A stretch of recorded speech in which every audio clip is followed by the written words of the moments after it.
A woman sold her house, gave away half her furniture, and moved into a 400 square foot apartment on purpose. Her friends thought she'd lost her mind. 11 months later, she quit her job. Not because she won the lottery, not because she got a raise, because she'd already figured out something most people never will. And once you hear it, you'll start noticing it everywhere, in your own bank statements, in your parents' choices, in the quiet difference between people who feel trapped by money and people who feel light. By the end of this, you'll understand the 10 decisions that actually build financial independence. Not the flashy ones, not the ones that make good Instagram captions, but the quiet ones that compound while nobody's watching. But first, answer this honestly. If your income doubled tomorrow, would you actually be free or just comfortably stuck at a higher altitude? Hold that thought. And here's the second thing that's going to nag at you the whole way through. There's one decision on this list that costs almost nothing, takes 10 minutes, and outperforms nearly everything else people obsess over when they think about getting rich. I'll tell you exactly which one, but you have to earn it, so let's start at the beginning. There was a nurse in Ohio, you've probably never heard her story because she never told it publicly, who worked 12-hour shifts for almost 30 years and retired with more saved than most surgeons. Not because she earned more, because somewhere in her early 30s, she made a decision that most people quietly avoid making. She calculated her actual number. Not a vague dream of being rich someday, but a real specific figure. The amount of money that would let her stop trading time for survival. Most people never do this. They chase more income without ever defining what enough even looks like, which means no amount of money will ever feel like enough because the target was never set. Morgan Housel wrote about this idea in his work on the psychology of money, that without a fixed idea of enough, ambition becomes a treadmill that never turns off. The nurse picked her number. Then she reverse engineered her life around it. That's decision one, and it's the foundation everything else sits on. Define your finish line before you start sprinting, or you'll run forever and call it ambition. Here's where it gets uncomfortable. The second decision isn't about earning more, it's about where the money goes the second it arrives, and this is where almost everyone quietly sabotages themselves. Picture two coworkers, same job, same salary, same city. One of them treats every paycheck like it belongs to future them the moment it lands. A fixed percentage moves out before it can be touched, into an index fund, into a high-yield savings account, into something that grows without permission. The other coworker means to save whatever's left over at the end of the month. 10 years pass. The first one has built real equity, real compound growth working in the background, like a second income she never has to clock into. The second one is still waiting for the month where there's something left over. That month never comes because when saving depends on leftover willpower, willpower always loses to a sale notification. This is why automation beats discipline every single time. You're not relying on your best self, the one who exists in your imagination. You're relying on a system that works even on your worst day. That's the real cheat code for passive income and long-term wealth building. Remove yourself from the decision entirely. Now, here's a reward for staying with me this long, because you've earned it. A fact that surprises almost everyone the first time they hear it. The single biggest predictor of whether someone builds wealth isn't their income. It's their savings rate relative to their lifestyle. A man earning $90,000 a year who saves 30% of it will out-accumulate a man earning $200,000 who saves 5% every single time over a long enough runway. Lifestyle creep is the quiet killer here.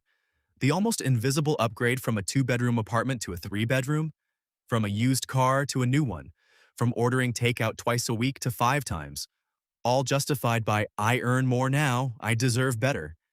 Each upgrade feels harmless in isolation. Stacked together over a decade, they form an invisible ceiling that traps high earners in the same financial anxiety as people who earn a third of what they do. Decision 3 is brutal but simple. Every time your income rises, let your savings rate rise with it before your lifestyle does. Bank the raise before you feel it.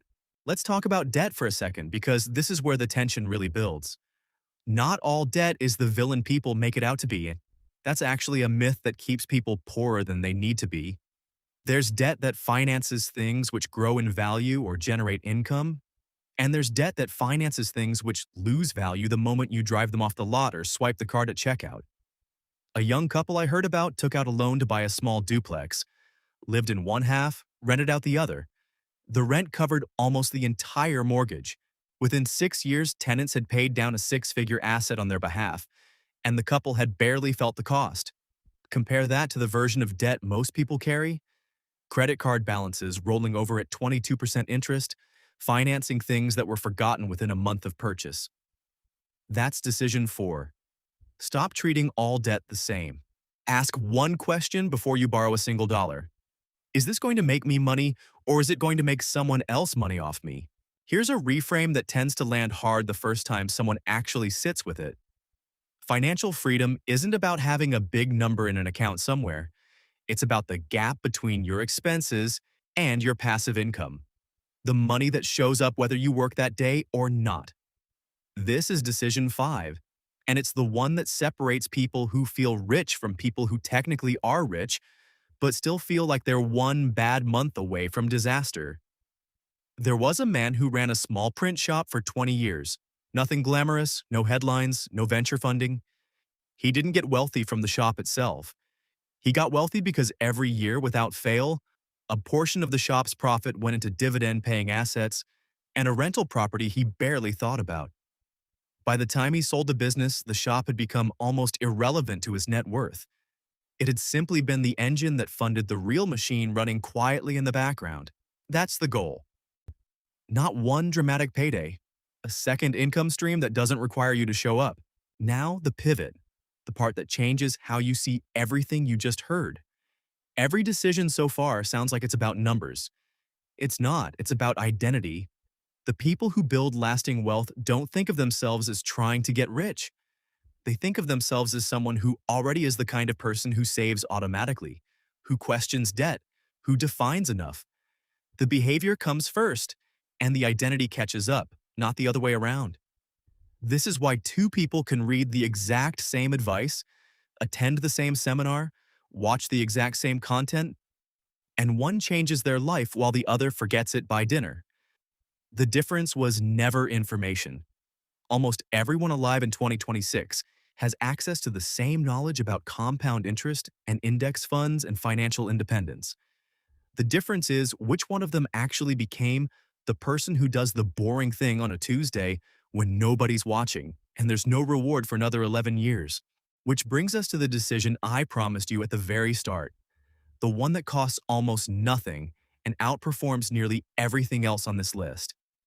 It's this: decide today what kind of relationship you want to have with money for the rest of your life, and write it down. Not a budget, not a spreadsheet, a single sentence that becomes your filter for every financial decision going forward. Something like, I spend on what I truly value and cut everything else without guilt. Or, I never let debt fund a depreciating asset. It sounds almost too simple to matter. But the widow I mentioned at the very beginning, the one who sold her house and shrank her life on purpose, the actual decision that changed her trajectory wasn't the downsizing. It was a sentence she wrote on a note card years earlier and taped inside a kitchen cabinet. Every dollar either buys me time or steals it. That sentence quietly filtered every purchase, every job offer, every yes and no for the next decade. By the time she downsized, she wasn't making a dramatic leap. She was simply catching up to a decision she'd already made in her head years before anyone noticed. There are a few more decisions worth naming quickly, because they matter even if they're less dramatic. Insuring against catastrophe, health, disability, liability, isn't pessimism. It's what protects everything else you've built from being wiped out by a single bad month. Investing in skills that compound, not just money that compounds, because your ability to earn is itself an asset with a growth rate. And surrounding yourself with people who talk about money without shame or fantasy, because the 5 people you talk to most about finances will quietly shape your habits whether you notice it or not. Most people don't talk about money at all, and that silence is exactly why bad habits go unchallenged for decades. Here's what nobody tells you about freedom. It doesn't arrive one day with fireworks. It arrives the way debt does, or the way compound growth does, silently in increments too small to notice at the time, until one day you look up and realize you haven't checked your bank balance out of fear in years. You realize you could say no to a job that drains you, or yes to 6 months off, or walk away from something that isn't working and the ground doesn't disappear underneath you. That's the actual finish line, not a number, not a car, not a house with a view, just the quiet, almost boring feeling of not being afraid anymore. If even one of these 10 decisions landed somewhere in you today, subscribe and don't let it evaporate by tomorrow morning. Share this with the one person in your life who needs to hear it before their next paycheck disappears without a plan.